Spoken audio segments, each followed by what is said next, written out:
But you could have the greatest product in the world, but if you don't have great people behind it, then it may.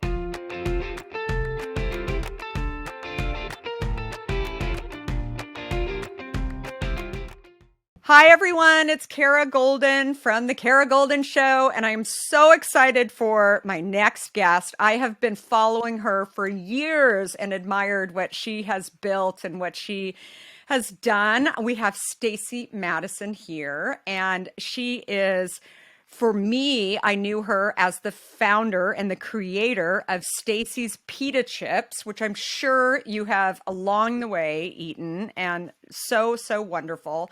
And she is now the founder of BeBOLD Energy Bar, which we were chatting a little bit right before we all got on here, and I didn't even tell her that we got the shipment, and they are so yummy.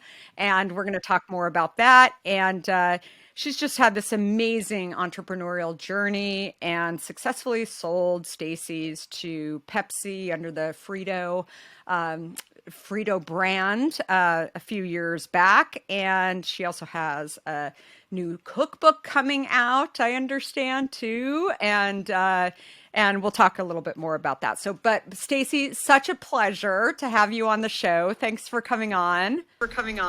Thank you. Let's not talk about the cookbook.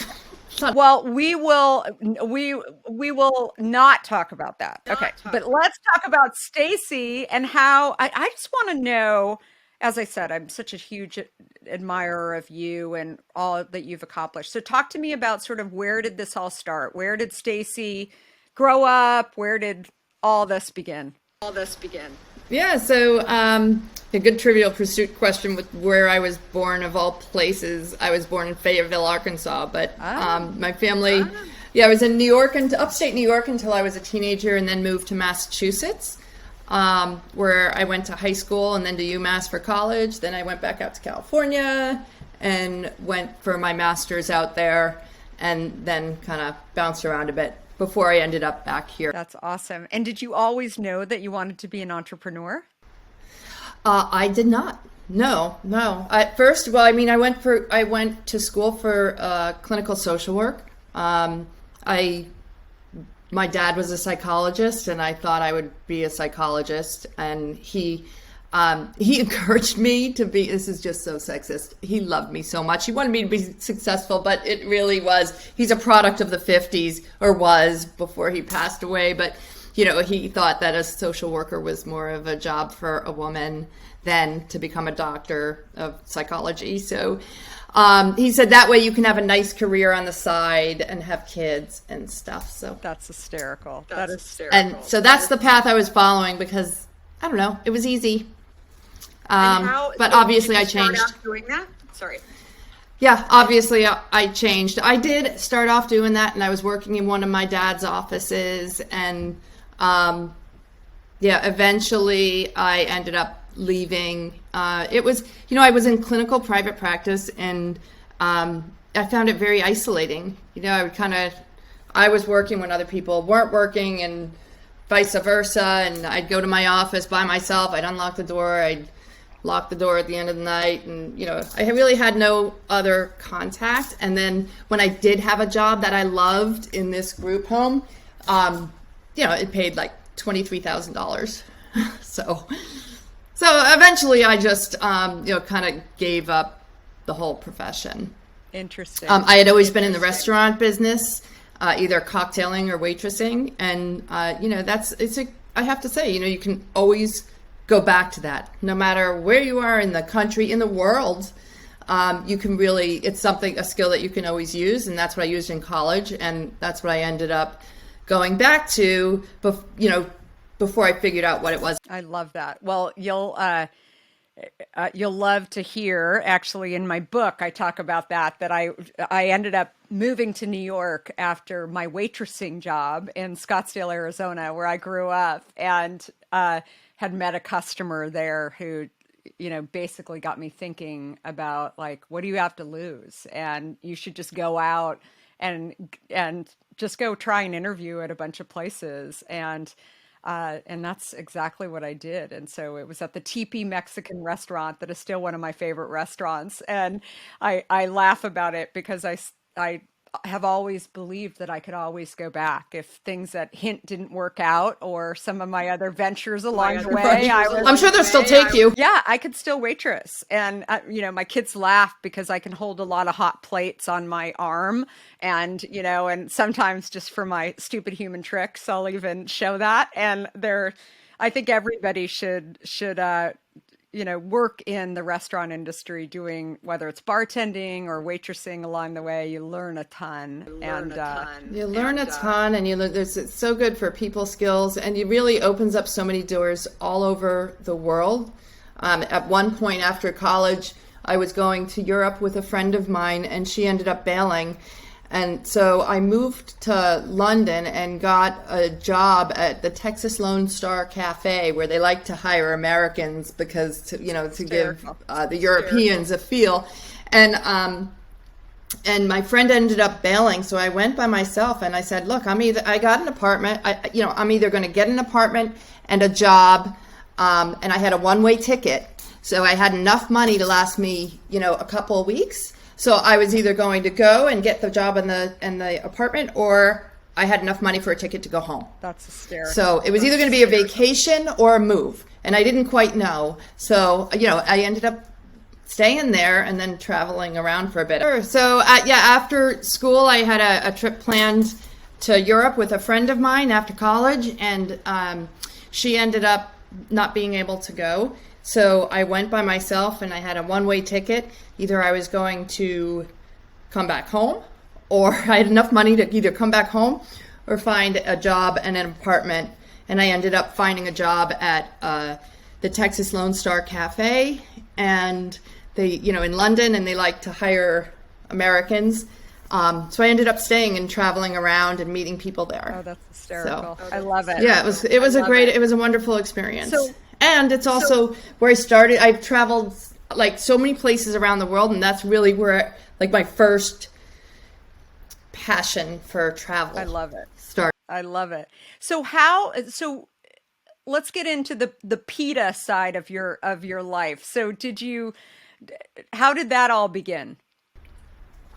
So I ended up moving at some point after coming back, going through the whole social work thing. And then I ended up moving to Hawaii, and I got a job at, I moved to Hawaii because I started dating Mark, who was getting his doctorate, and he got a internship in Hawaii at the VA hospital. So I moved out there to be with him. Again, got another waitressing job, and ended up working for this company. I worked my way up from a waitress to assistant manager, and then they were opening up a new restaurant, a surf theme restaurant, and they asked me to be one of the opening managers. I said, yeah, sure. There were 5 of us. Long story short, I ended up losing that job. I was waiting and waiting and waiting for my bonus. They called me into the office and they said, sorry, we're going to need this job. But out of that, I gained very valuable experience. I learned how not to treat people when you run a business. I learned that I was really, they should have been upfront with me. And I would have just said, fine, I'll stay a year and help, and that's it, because I'll want to go back home. But, they weren't. And, they said they always, somebody told me, well, they always overhire for restaurants when they open so that they have the extra work, and then they let people go. And that was completely new, and that's the way things were done back then. But so in that, I learned how to open a business for myself. And I said, if I'm going to work this hard for somebody else, then I can do this for myself. And that is where I started with the cart, and didn't have the money for a restaurant. So bought this food cart, converted it, and served healthy roll-up sandwiches and the pita bread.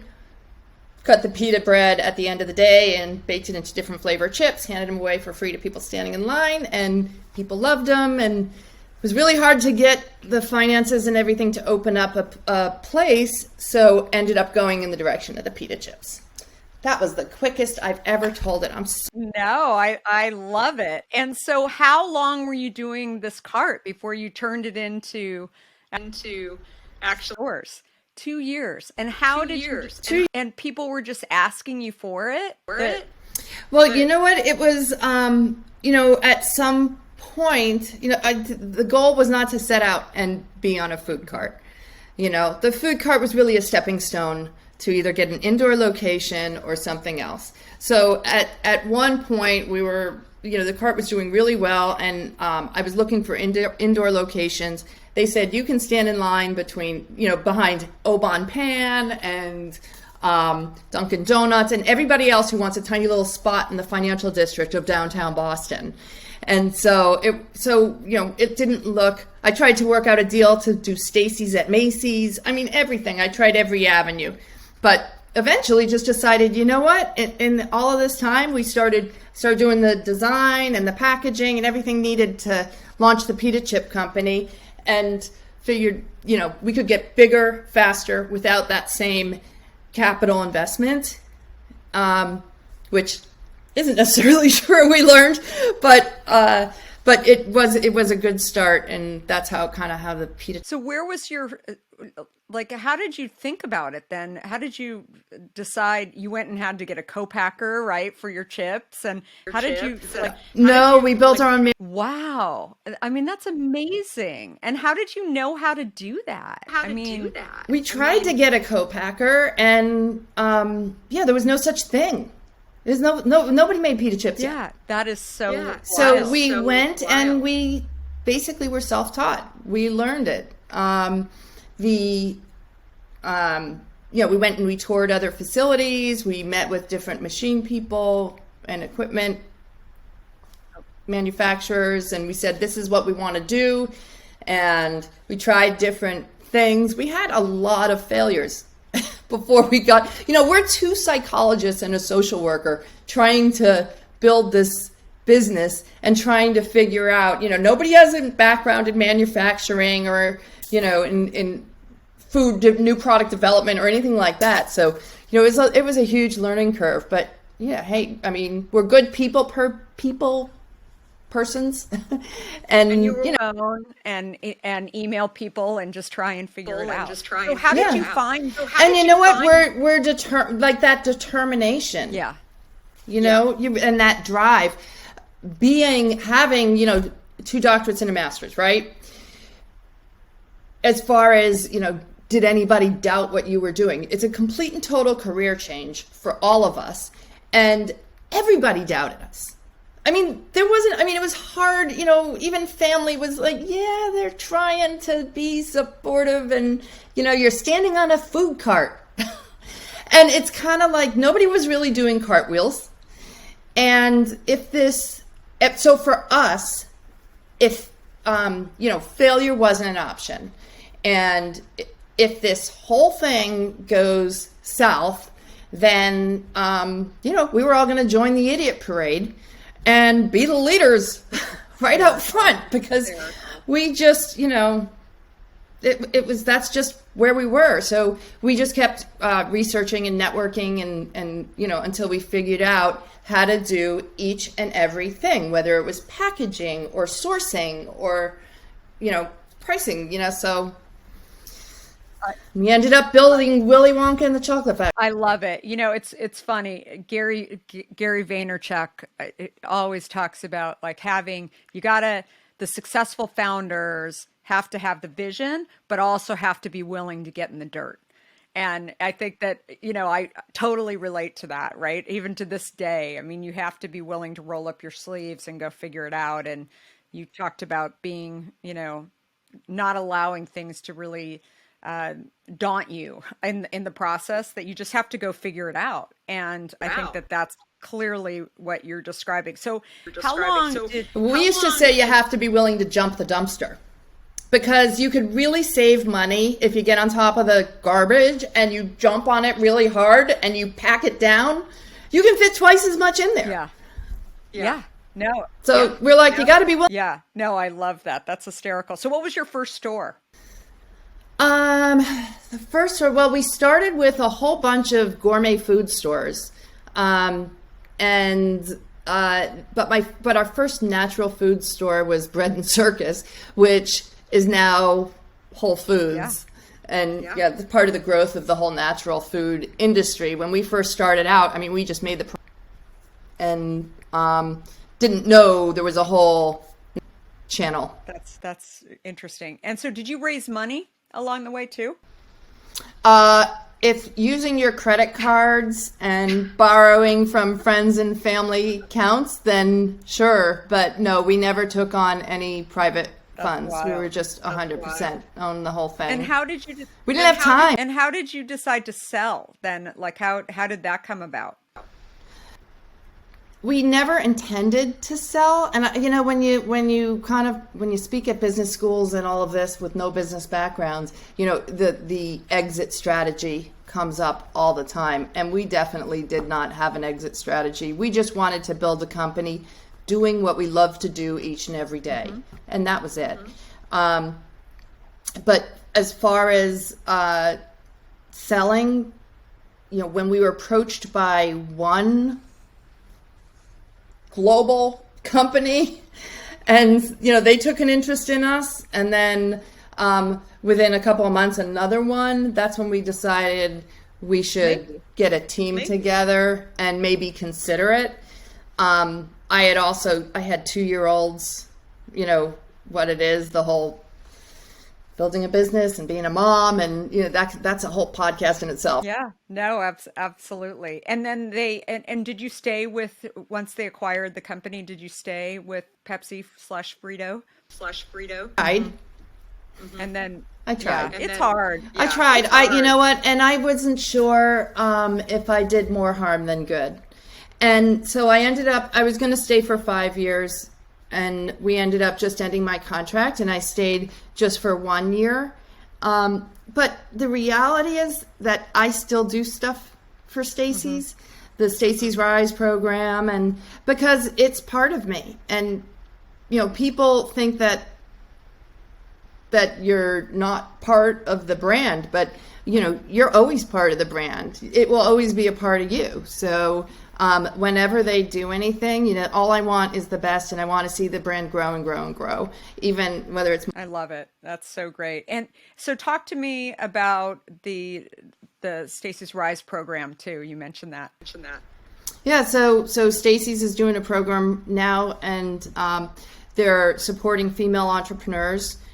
They give away, I think, almost $250,000 a year to help women start up and grow businesses. They have a bag, and on the a Stacy's Pita chip bag, and on the bag you can kind of scan the QR code and link to all these other female companies, and they provide mentorship and support. And so, I mean, everything I wish I had when I first started. I love it.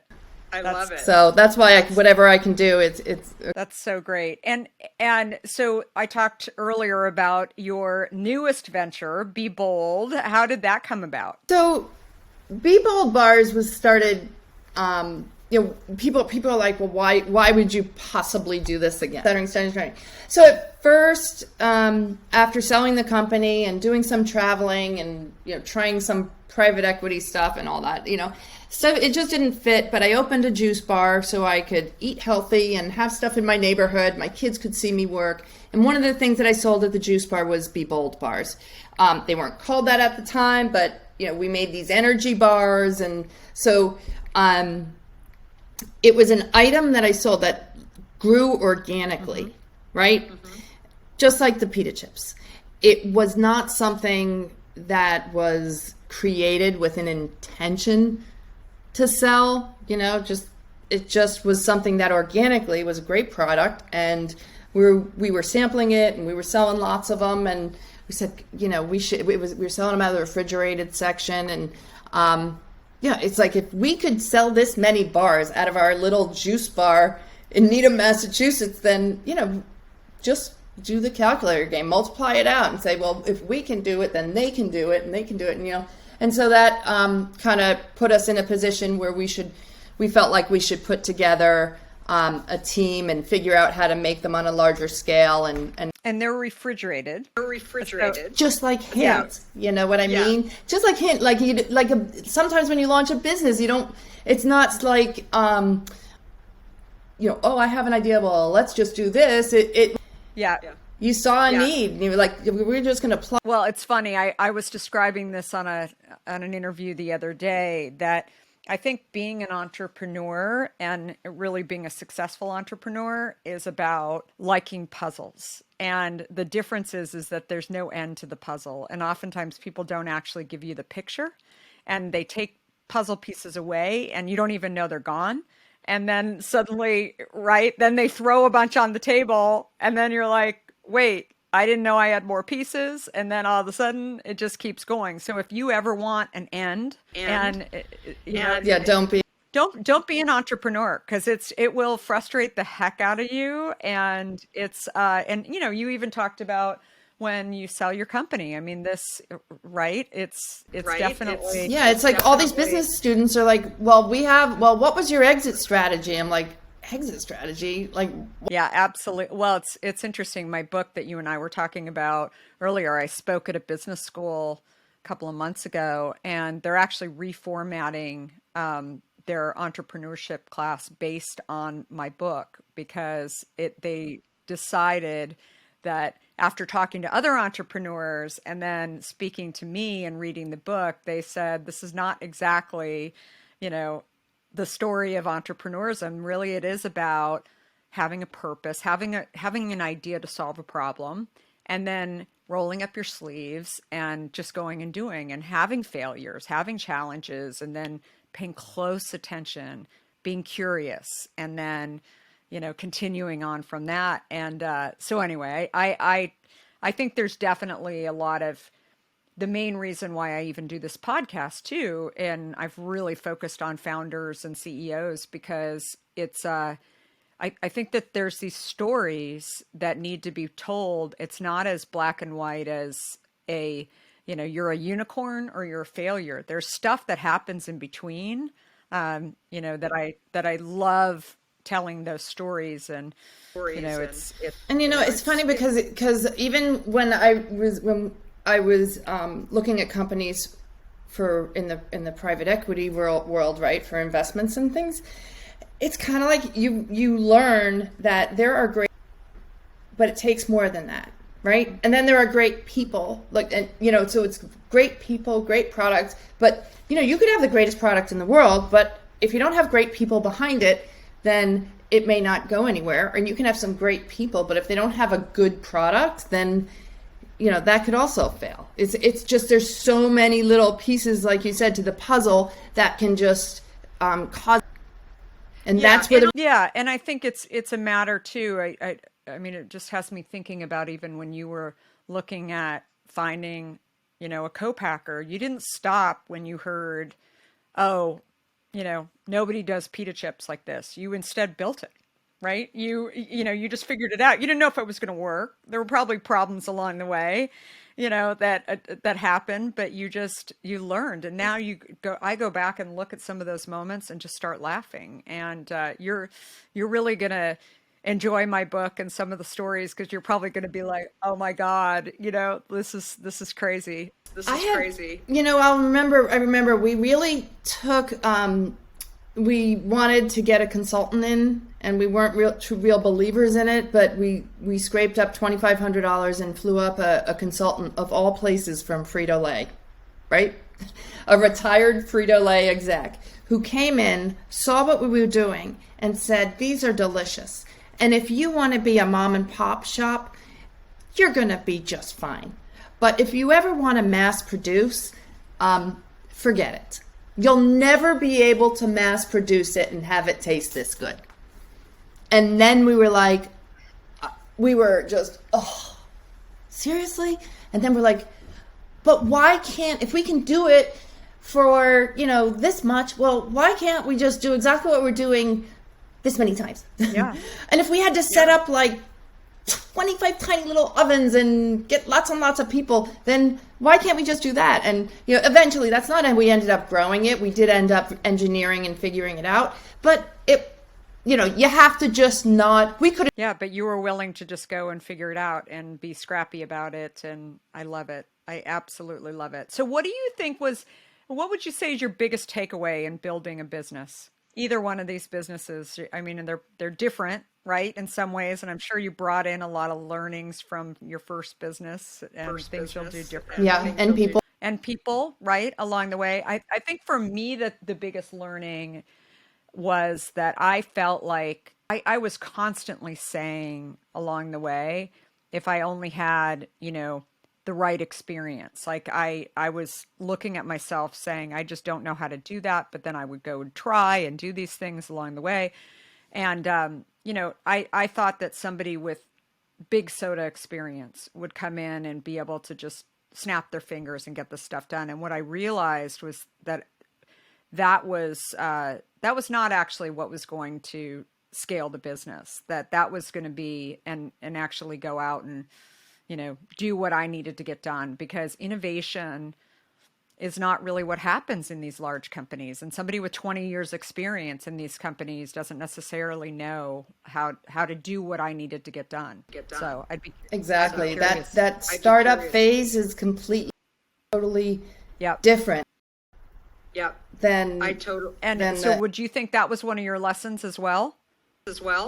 that was definitely one of the lessons, but to take that same thing and relate it to each and every woman or man or anybody that's starting a business, to relate it to yourself personally, you have to go back and learn. Like, I can't say I honestly could believed in myself. There are times I still don't believe in myself. And you have to really acknowledge that you are the one that, especially when you're starting, that knows all this stuff. Nobody knows your product better than you do.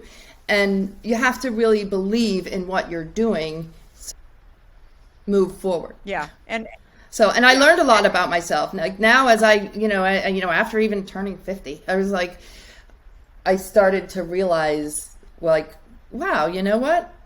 I'm kind of a veteran in the industry right now. I must really know my shit. yeah, no, absolutely. And I think you do learn a lot about yourself. And, and as I always say, entrepreneurism at certain points along the way may seem like it's this, very high profile, sexy business to be in, but there's way easier ways to make money, especially in the early days of it. And it's a lot of work, and you have to be ready to go out and, sweat it out and fight it out in some cases, especially getting it into stores and fighting I'm sure you had moments along the way and where you're fighting big categories. I mean, obviously the bar category as well as the chip category are pretty competitive, just like the beverage set. So I can only imagine. But do what you love and do what you believe in, and definitely have a story behind it too. I think that is probably more critical. Would you than ever today? Well, that's what makes it. That's what makes it yours, and that's what makes the difference between what we do and what the large companies do when they just launch another product. You'll never be able to get that same brand loyalty as when you have when you're that attached to. I love it. No, I totally agree. So, how do people find you, Stacy, on social? Oh, how do people find me on social? So, oh God, I just changed. We'll get it. Stacy Madison. Ask Allie, and please then you announce it, because one of the things that people couldn't find me because I was at Stacy BeBOLD, and then so they're like, you need to have Stacy Madison on it. So now I'm like _Madison, and it kind of looks like a smile between Stacy and Madison. But we are trying to get the Stacy Madison handle and haven't been able to do that. So please circle back with Maren and Allie and let people know to please follow me, because that's really gonna. We'll see more. Yeah, no, absolutely. I love it. Absolutely. Yes, and be bold, live a bold story. We got some great new products coming out, some new packaging. We've got almond butter bars, peanut butter bars, and now we're coming out with cashew and macadamia nut. And, so we lead with taste, and they're delicious. And all we do is mix, press it. And that's it. There's not a whole lot. They're so yummy. So definitely try them, and continue to support Stacy's Pita chips because they're so darn good. Really, really excited to have you on today, Stacy. So thank you everybody for listening, and give Stacy 5 stars, and come back and see us every Monday and Wednesday to see and hear amazing stories from founders and CEOs, tell the real stories about building their businesses, and about just all of the ways that they can share with you to give inspiration for you to go out and do it as well. So thanks, Stacy. Thank you, Kara. I can't wait to read your. Yay! Thank you so much.